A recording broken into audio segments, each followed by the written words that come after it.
বুধবারও দক্ষিণবঙ্গের একাধিক জেলায় বৃষ্টি হয়েছে। তবে কম বেশি বৃষ্টি হলেও আর্দ্রতাজনিত অস্বস্তি এবং ভ্যাপসা গরম কিন্তু চরমে।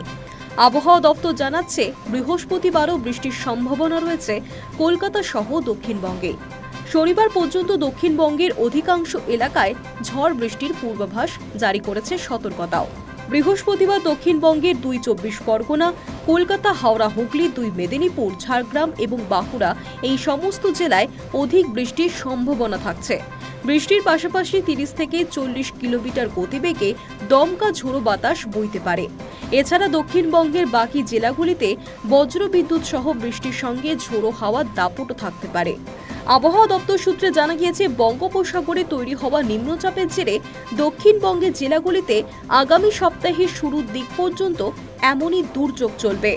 শুক্রবার দক্ষিণ চব্বিশ পরগনা, পূর্ব ও পশ্চিম মেদিনীপুর, ঝাড়গ্রামে বজ্রবিদ্যুৎ সহ হালকা থেকে মাঝারি বৃষ্টির সম্ভাবনা রয়েছে। কিছু কিছু জায়গায় বিক্ষিপ্ত ভারী বৃষ্টিও হতে পারে।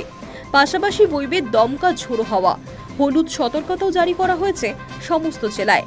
নিম্নচাপের জেরে বৃষ্টি হবে কলকাতাতেও। কলকাতার বিভিন্ন প্রান্তে ব্যাপক বৃষ্টি হতে পারে, যার জেরে নিচু এলাকাগুলি ফের জলমগ্ন হওয়ার আশঙ্কা রয়েছে। আগামী মঙ্গলবার থেকে ধীরে ধীরে কমবে বৃষ্টি, আবহাওয়ার উন্নতি হওয়ার সম্ভাবনা। উত্তরবঙ্গের জেলাগুলিতে ঝড় বৃষ্টি তো চলছে, পাশাপাশি পাল্লা দিয়ে সেখানে বাড়ছে তাপমাত্রাও। উত্তরের জেলাগুলিতে জলপাইগুড়ি, কালিম্পং, আলিপুরদুয়ার সহ অধিকাংশ জেলায় বজ্রবিদ্যুৎ সহ হালকা থেকে মাঝারি বৃষ্টি হতে পারে।